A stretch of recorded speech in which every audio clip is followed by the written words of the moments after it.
Hello and welcome to CrossTalk, where all things are considered. I'm Peter Lavelle. Vote versus vote, legitimacy versus legitimacy. During the course of a week, Ukraine has experienced two election cycles with very different outcomes. One appears to support war, the other peace. Has Ukraine formalized its separate ways?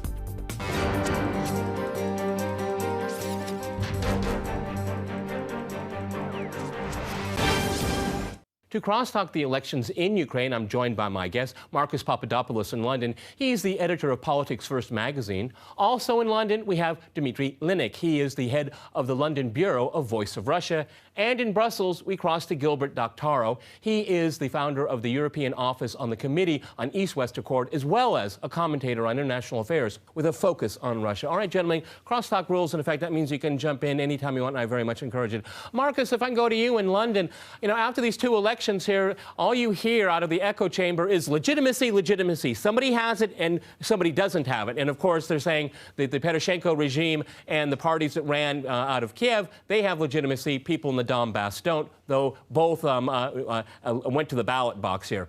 But one of the things before we discuss the meaning and consequences of these votes, it seems to me that if we want to talk about the word legitimacy, we have to go back to the original sin, and that is the coup in Kiev in February. But the West doesn't like to talk about it. Absolutely. Let's just remind ourselves why we're here today with this crisis in Ukraine. Because this February, a democratically elected leader whose victory in 2010 was recognised by the United States and the European Union was overthrown in a pro-Western engineered coup. That effectively brought the crisis on in Ukraine, and that effectively destroyed Ukraine's unity as it was previously known. So the West can talk about legitimacy, but it's very selective with that. And the recent elections in Donetsk and Lugansk were, in fact, an absolute triumph for democracy. And how was that so? Because hundreds of thousands of people voted in Lugansk. Nearly 1 million people voted in Donetsk.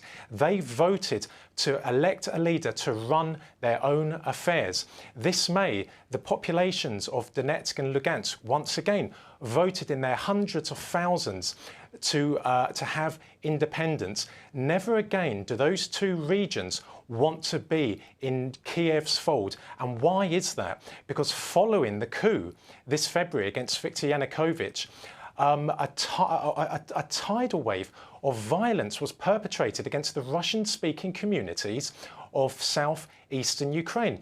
And the Ukrainian government was complicit in that, and the West was complicit in that. So it's little wonder that the people in Donetsk and Lugansk never ever again want to have anything to do with Kiev. No self-respecting people in the world would tolerate pogroms committed against them and then want to remain part of the system in the country which perpetrated those atrocities against them. Dmitry, if I go to you in London here, it appears here, and if you can look at the broader picture here, elections only have legitimacy if the Washington consensus supports it. I mean, the direct democracy that we saw in the Donbass is very clear. It's very clear to see, and it's unquestionable that that there are people doing it because of their own volition, but because it doesn't get the stamp out of Washington and Brussels, it's illegitimate. Well, there's one other thing that I would like to invoke in connection with legitimacy or otherwise. If we could go rewind back slightly to 1999, we'll recall that the West was out to support the desire of the population of Kosovo, well, a majority of the population of Kosovo, obviously, against Belgrade. So what did it do? It mounted a military campaign against Belgrade to secure the right of the people of Kosovo to a vote for independence. Now, if we draw a parallel with the situation in Ukraine, the course would be for military action against Kiev, which is suppressing East Ukraine's right to vote for independence. Okay. And that's a precedent. Yeah, but I mean, no parallel is perfect, no, Dmitry. You're throwing logic in the face of Washington. They don't like that. You're offending their sensibilities because you won't follow the narrative. A very good point you brought up there, Gilbert. I mean, again, if we use the logic of the West, when the coup happened, in Kiev, Brussels and Washington should have instantly sanctioned that regime because it overthrew a democratically elected government. But they didn't, did they? Peter, I'd like to move the discussion to a different set of words. Okay. We've focused attention on legitimacy. Indeed, that was top of mind going into the elections and conducting the elections. Now they're over. And I think the two words that come to mind, certainly the words you hear around the corridors of power in the EU, is sanctions and war. Because the question going into this, would the EU, would the United States intensify its sanctions if the elections in Donbass were held and if Russia recognized the results? That question is very topical at this moment. The second question is, and this was also present going into the elections, would they result in a resumption of the war? Was Kiev, or for that matter, were the insurgents preparing to pursue the war, prosecute the war, once the elections were over and their hands were freed up? And these are the items that people are deliberating over right now. Okay, Marcus, the interesting thing about the outcome of the election that Kiev held is that it moved not only the political system but the discourse very much to the right. We have the oligarchs and we have neo-Nazis that will sit in that parliament now. There are no other voices. You know, I'd like to quote John Kerry here. He said after the election, "We applaud Ukraine's commitment to an inclusive and transparent political process that strengthens national unity." I mean, what Kool-Aid is he drinking? Because that doesn't make any sense to me. Well, John Kerry's statement is absolutely ludicrous, but then he's a politician from a country which has extremely close ties to Saudi Arabia, which is the complete opposite of democracy, freedom, and human rights. But the Americans can talk about freedom in Ukraine, but they're very selective about it. And those elections that Kiev held a couple of weeks ago were a farce. They were a complete insult to democracy and an insult to millions of people in Ukraine. And why do I say that? Because the two traditional parties of southeastern Ukraine, the Party of Regions and the Communist Party, have been effectively destroyed since the coup this February. They've been subjected to violence. They've been kicked out, expelled from the Ukrainian parliament. And so people in Odessa, people in Kharkov, people in Kherson, for example, who in their millions in recent years, in the last 20 years since Ukraine's independence, they didn't go out to vote because their two parties were not there. So that was not an election. It was a very selective election. It was an election for pro-Western parties. And let's have a look at some of those pro-Western parties that took part in it. Neo-Nazis, ultra-nationalists, anti-Semites, they're all unified in their hatred of Russia and in their hatred of Jews and in their praise of those Ukrainians in Western Ukraine who collaborated with the Nazis during the Second World War. It is absolutely disgraceful that in a major country in Europe. I agree with you. Let me go to Dmitry here. Let me finish John Kerry's statement here, okay? Because it gets even better, okay? And look, I'm just continuing. The people of Ukraine have spoken. They have given, again, chosen the chart of a course of democracy, reform, and European integration. I find that really hard to believe that, you know, the people that are sitting in that rada have European values. Marcus is right. I mean, they have an anti-Russia agenda. That's clear. But is that a pro-European agenda? Some of the things that are being said in that, well, will be said in this new parliament. Well, that's confused. That's definitely confused. And I mean, John Kerry knows that, and pretty much everybody knows that. So that the pro-European course on the part of, Ukrainian nationalists, I mean, the landscape is what? Different hues of anti-Russian. I mean, that's the choice you've got. Pro-European, well, a lot of them, we know, are skeptical about Europe. A lot of them, if, you know, Ukraine were ever to join the EU, they would be indeed in a coalition with the most right-wing parties there. That we also have to understand. And that would actually affect the composition of the EU and its entire political course. But of course, that's hypothetical because Ukraine is not going to join the European Union anytime soon, not in the life of this generation. I want to go back to what Gilbert said about what we should be talking about now. And now we've got to be talking about the fait accompli. The elections have been held. Where are the two sides heading? Yep. Now we are in for another frozen conflict. That seems to be a fact. I think that even though Angela Merkel on Tuesday castigated Russia for at least expressing respect for the result of the election, and well, of course, the angry statement from Kiev. And from Western capitals, I guess we're going to be hearing more of that. Anyway, I think everybody realizes that the East is not coming back. So what are they going to do on Tuesday also? Go ahead, Gilbert. Hang on, yes. let's let Gilbert jump in here before we go to the break. Here? Go ahead, real quick. I'd like to take issue with the point of a frozen conflict. It's not at all clear it's going to be a frozen conflict. It could be a very hot conflict. And I think that it's one thing to talk about the neo-Nazis, fascists. That's all very attractive subject matter, but it's not really what is the greatest threat at present. The greatest threat is a Russia-NATO war, and that threat is being advanced by Yatsenyuk. Yep. I had the benefit of briefing. Gilbert, hold that thought. Hold that thought. We're going to go to a short break, and after that short break, we'll continue our discussion on Ukraine. Stay with RT.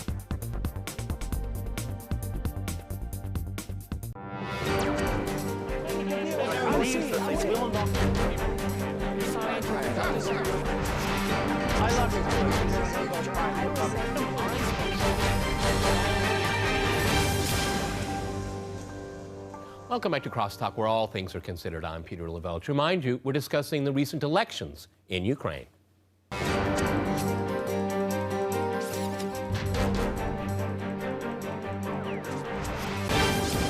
Okay, I'd like to go back to Gilbert in Brussels. Gilbert, you brought up some really interesting points in the first half of the program. Let's go talk about the possibility resumption of hostilities. We do know that most of the parties that will be in the new Rada are pro-war.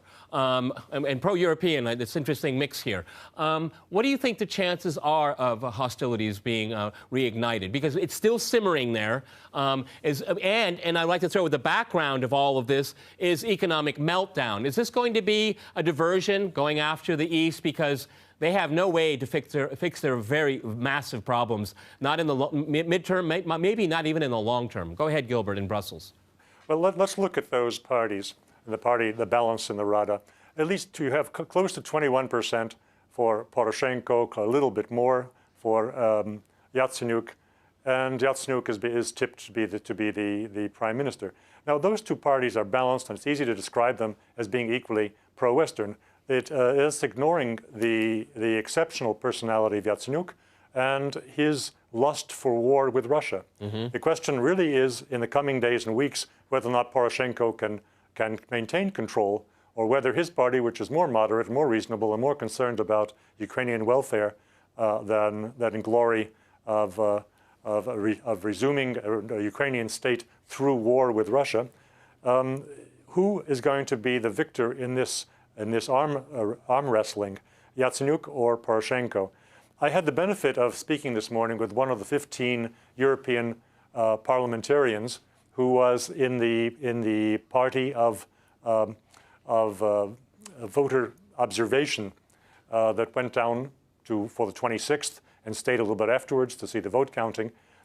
He was one of two who went outside of Kiev and had his own request was in Dnipropetrovsk, together with one was a Czech and one was a German, and they found massive cases of violence, intimidation, which they have documented and which they'll eventually be presenting to their peers in the European Parliament. But they also had a meeting, they were present at the meeting that Poroshenko, Yatsenyuk, and Turchinov gave to this 15-man European Parliament delegation.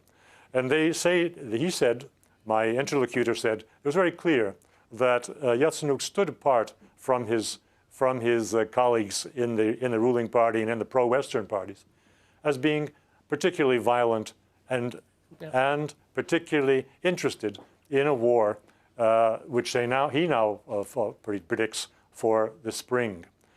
In answer to your direct question, does this have is it playing out the economic catastrophe? Of course it is. Okay. The situation is let me go to Marcus here. Because it's really interesting here because, again, Western media likes to phrase things and frame things in a very simplistic way. It's anti-Russian, pro-European. But, in fact, if you look at the parties that are going to be sitting in the Rada, it's really just more oligarchs fighting each other to control and to loot the state, okay? Yanukovych was just one of many that did it, okay? And now we have a new set of them coming in and doing it. They just wear their nice pro-Western face, okay, and a nice tie. But it's no different, okay? And if they can't solve the problems with the East, which they won't, and they can't solve their economic problems at home, they will go to war with each other. That is the Ukrainian way, at least since 1991. Marcus in London, go ahead.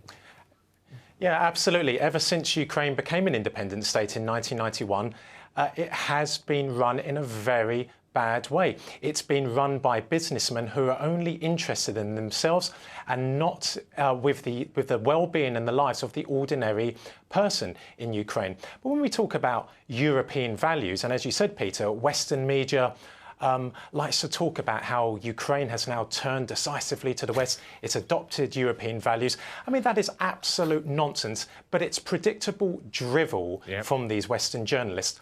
European values exist only on paper.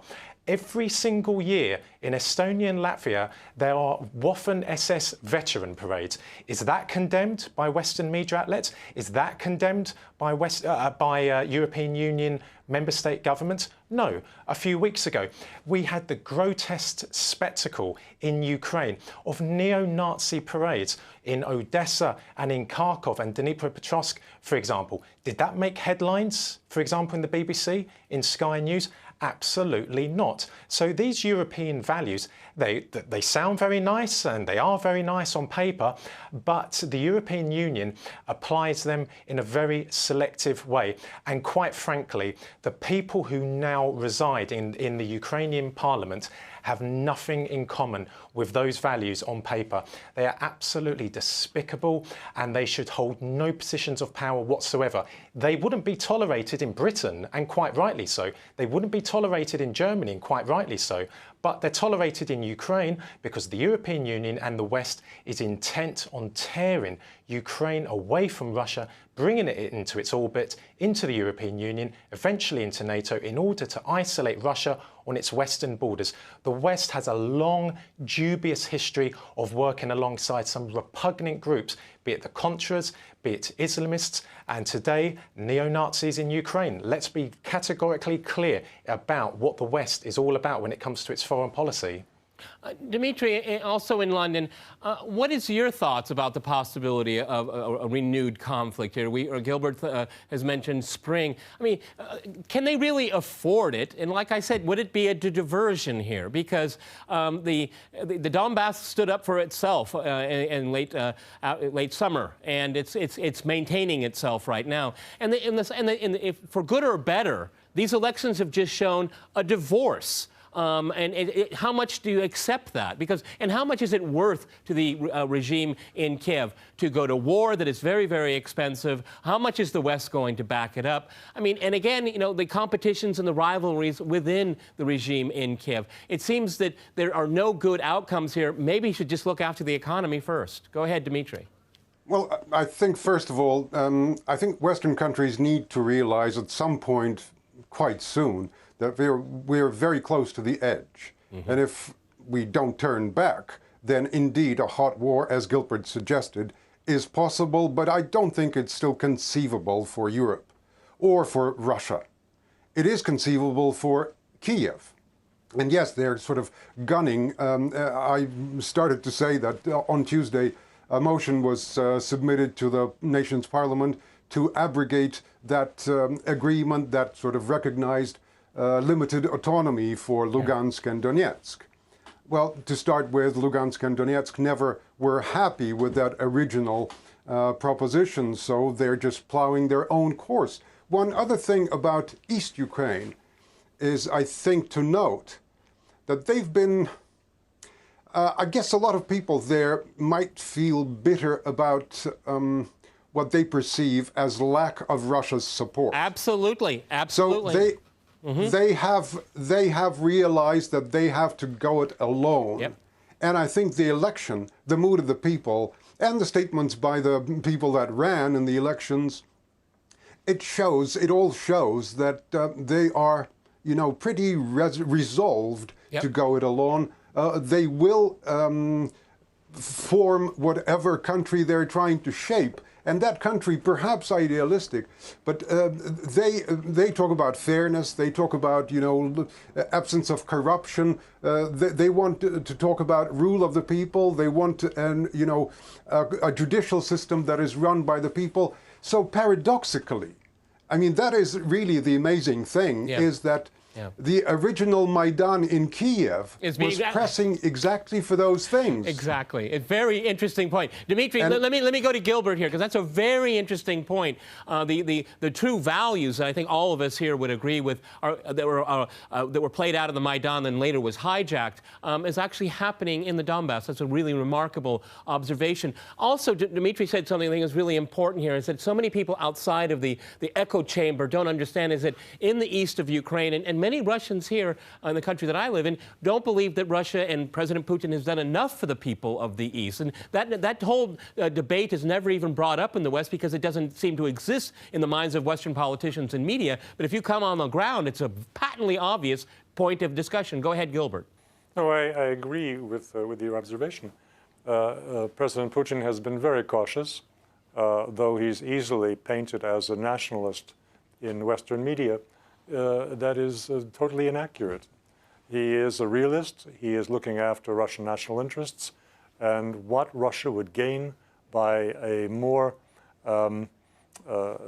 partisan approach in the southeast is not at all clear. Yep. What it would lose is very clear. It would very easily justify, in the eyes of the West, but also not only in the West, a more stern reproach and heightened isolation.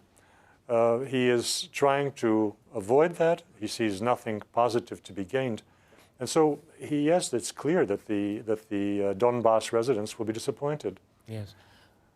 Marcus, where do we go from here? Because I think it's been some really good observations on this program here. Is that the Donbass, they have to go it alone because there's no one else is going to help them. Now, of course, there are individuals in Russia that do cross the border and do help them, and there's no denying of that. But the dilemma that Gilbert just mentioned is out there for Russia, and does the West really want to have a hot war over Ukraine?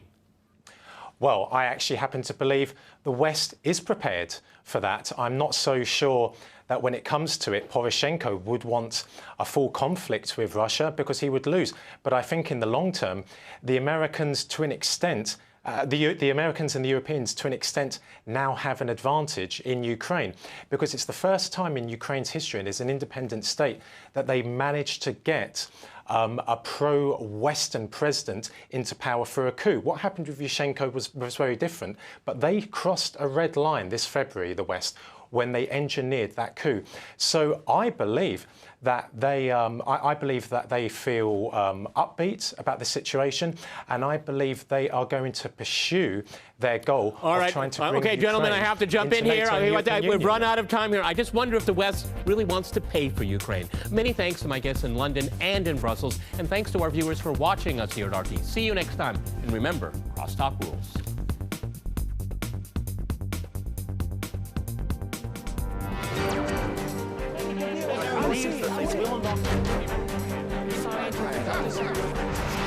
I love you.